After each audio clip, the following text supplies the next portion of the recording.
गीता, जमीन भले ही कम है, लेकिन मेहनत तो हमारी सच्ची है। मैं चाहता हूँ कि हम बिना किसी झगड़े के अपने हिस्से की खेती शुरू करें। कोई बात नहीं, हम इसी जमीन से शुरुआत करेंगे और खूब मेहनत करेंगे। अगर भगवान ने साथ दिया तो एक दिन हमारी जिंदगी में जरूर खुशहाली आएगी। इसके बाद दोनों मिलकर खेत की खुदाई शुरू करते हैं। वहीं दूसरी ओर रवि हल से अपनी जमीन जोत रहा था। तभी सीता पानी लेकर आई और रवि से कहने लगी, जरा देखो तो, हमारा खेत पूरा पसरा पड़ा है और उन दोनों को देखकर ऐसा लग रहा है जैसे किसी बाड़े में खेती कर रहे हैं। चिंता मत करो, माँ का आशीर्वाद है हम पर। अब देखना हमारी फसल कैसे लहलहाएगी।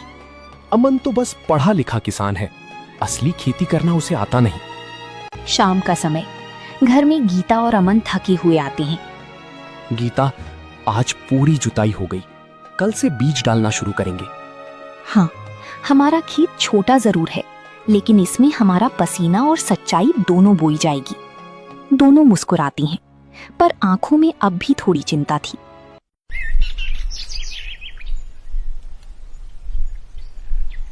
अगली सुबह गांव के चबूतरे पर कुछ बुजुर्ग बातें कर रही थी। सुनो, रवि ने तो बिना पंचायत की बात माने ही ज्यादा जमीन पर कब्जा कर लिया। अमन भी जमीन कम होने के बावजूद भी खूब मेहनत कर रहा है। यही तो असली किसान की पहचान है। कुछ हफ्तों बाद दोनों खेतों में फसल उगने लगती है। रवि का खेत फैला हुआ था, लेकिन उसमें जगह जगह सूखापन था। वहीं दूसरी ओर अमन का छोटा सा खेत हरा भरा दिख रहा था। गांव वाले गुजरते हुए चर्चा करते हैं, कम जमीन में भी अमन की फसल देखो कितनी लहलहा रही है।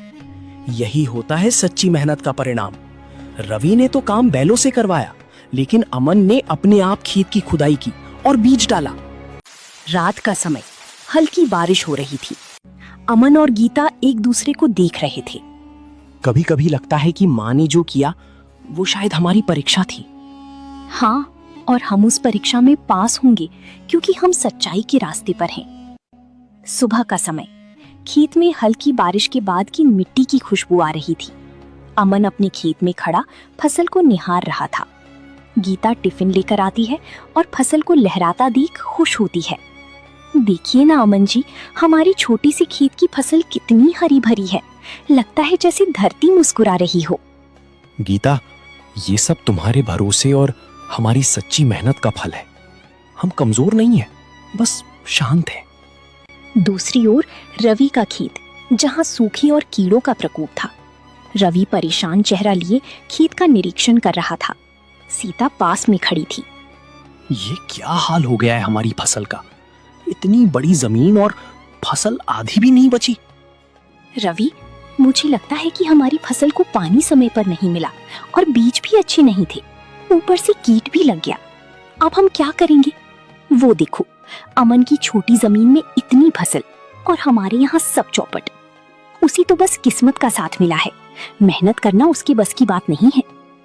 कुछ दिन बाद गांव की मंडी में सभी किसान अपनी फसल बेचने आए थे। अमन अपनी ही फसल लेकर पहुंचता है। व्यापारी उसके फसल को देखकर दंग रह जाते हैं। वाह अमन जी, ऐसा शुद्ध अनाज बहुत समय बाद देखा है। हम इसके बाजार भाव से भी ज्यादा दाम देंगे। धन्यवाद साहब, ये सब मेहनत और धरती माँ की कृपा है। वहीं दूसरी ओर रवि खड़ा था, जिसकी फसल व्यापारी वापस कर देते हैं। आपके अनाज में नमी और कीट है। हम नहीं ले सकते रवि जी। ठीक है, कुछ दाम दे देना, पर मेरा अनाज खरीद लो। माफ कीजिए, हम नहीं ले सकती। ये हमारे गोदाम में सड़ जाएगी। इसके बाद रवि दुखी मन से अपना अनाज वापस लेकर घर आ जाता है।